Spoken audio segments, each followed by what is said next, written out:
Hey everybody, welcome to MT Guitar. I'm MT here to teach you guitar lessons every single day. I was just messing around there, improvising. Today we're going to be doing a lesson on songwriting, and I thought I would just demonstrate a little bit by messing around with some chords. So today's lesson is going to be about the major key, major scales, major chords, because really minor, which I will do in another lesson, is derived from major.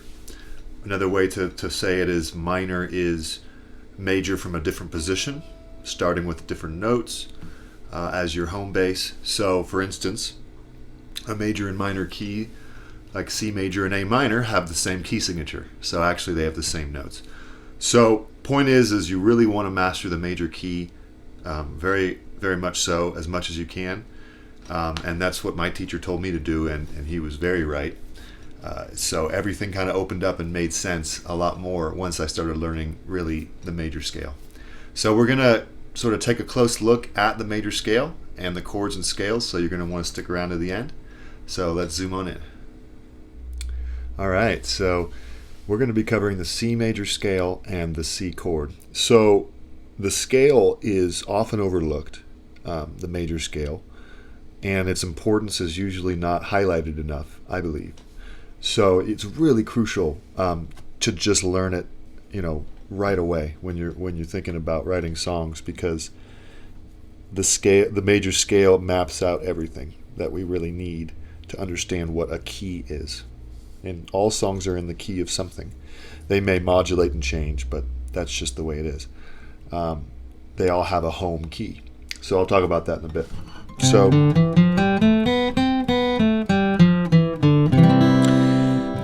So really, you play a C chord, you're playing a chord, and let's do that in a bit, but let's play the actual scale. And what we're going to do is be in first position, meaning our first finger is on the first fret, second finger, second fret, third finger, third fret. We're not going to need to use the pinky in the scale, which is another nice thing for beginners. So, third fret, fifth string, fourth string open, second fret, third fret. Third string open, second fret, second string open, first fret.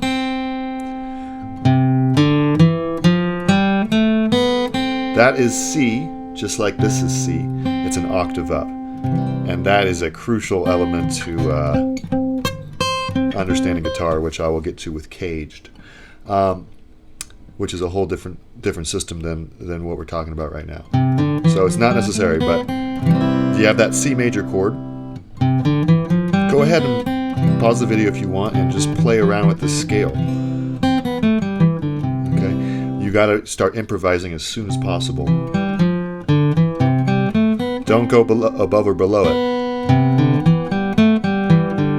Limit yourself.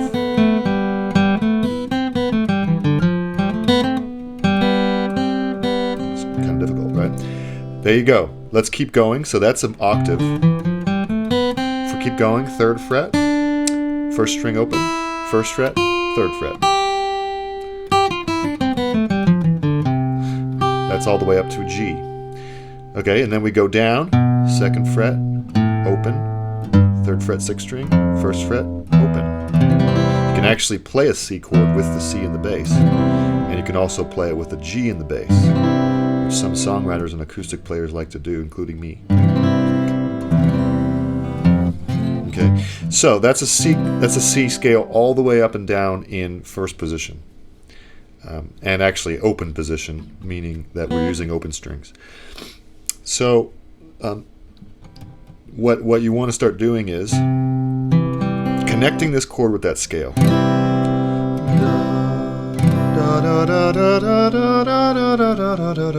Sing the scale while playing the chord. Sing and play at the same time. Okay, and go all the way up and down. And then start improvising. That's pretty sweet. I might keep this. It kind of sounds like I'm ripping something off, though. But you know what I mean. Ideas are coming all the time. That's what I've learned as a musician and as a songwriter. And it's our job to pay attention to them as often as we can when we have a guitar in our hands. So it's really powerful to just explore and not judge, too much about, well, this isn't good. Doesn't matter. Not every idea will work out.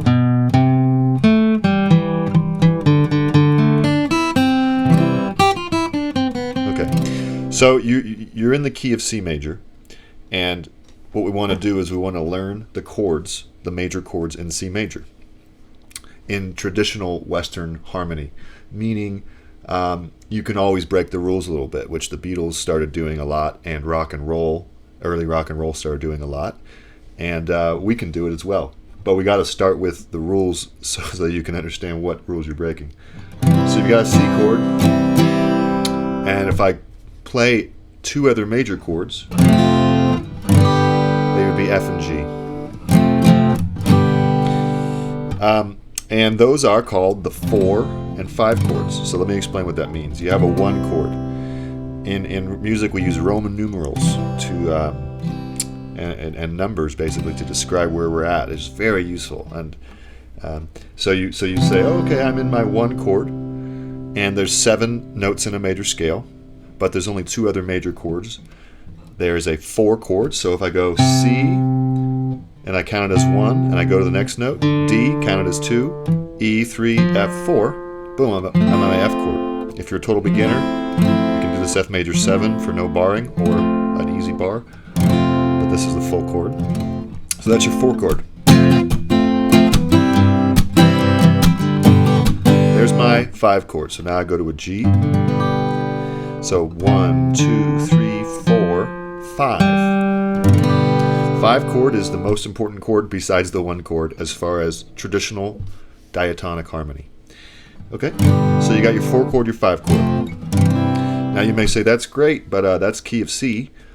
Most songs are in other keys, although C is very popular. And so that takes us to using the Roman numerals to our benefit. Let's say I'm in the key of A, and I go to a 4 chord. 1, 2, 3, 4.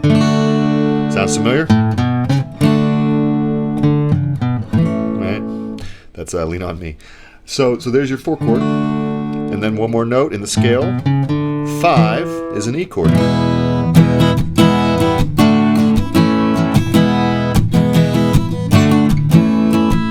Okay, thousands and thousands of songs are, 1, 4, 5. Even if a song is not just 1, 4, 5 and it has other chords, it always has almost always a 1 and 4 and 5. Sometimes that's not the case with certain styles, of course. But it's very, very common. Every blues song pretty much has it. Almost every rock song have 1, 4, 5 chords in them, although they may have other chords.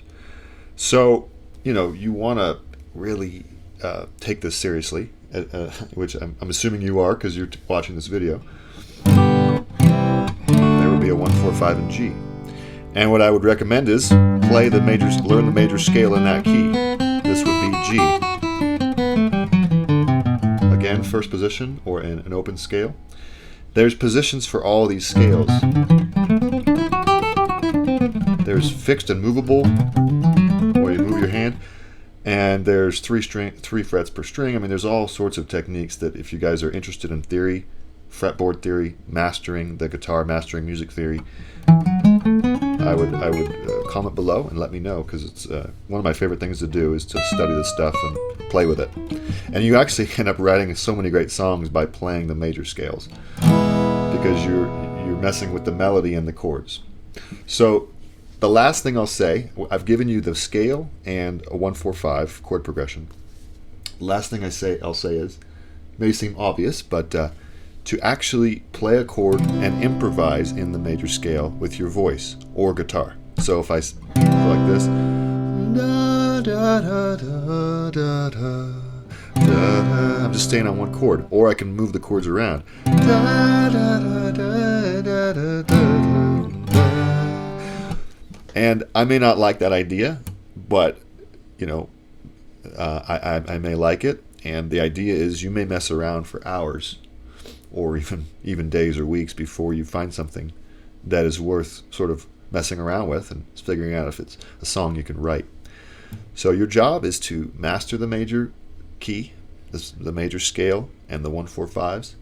Takes years, so start today, and I'll be posting more about this with some more gradually advanced things. We haven't even touched minor chords, and it's a lot of fun. So practice, practice, practice, and I hope you enjoy this. All right, wasn't that fun? I love doing this stuff, so let me know if this is something you enjoy. There's so much to learn. We've only scratched the surface, just barely. So I'm really looking forward to doing some more videos on this. Please subscribe to our channel, MT Guitar, for your daily lessons. Leave a comment below, and just have a great day, everybody. So take care. See you next lesson.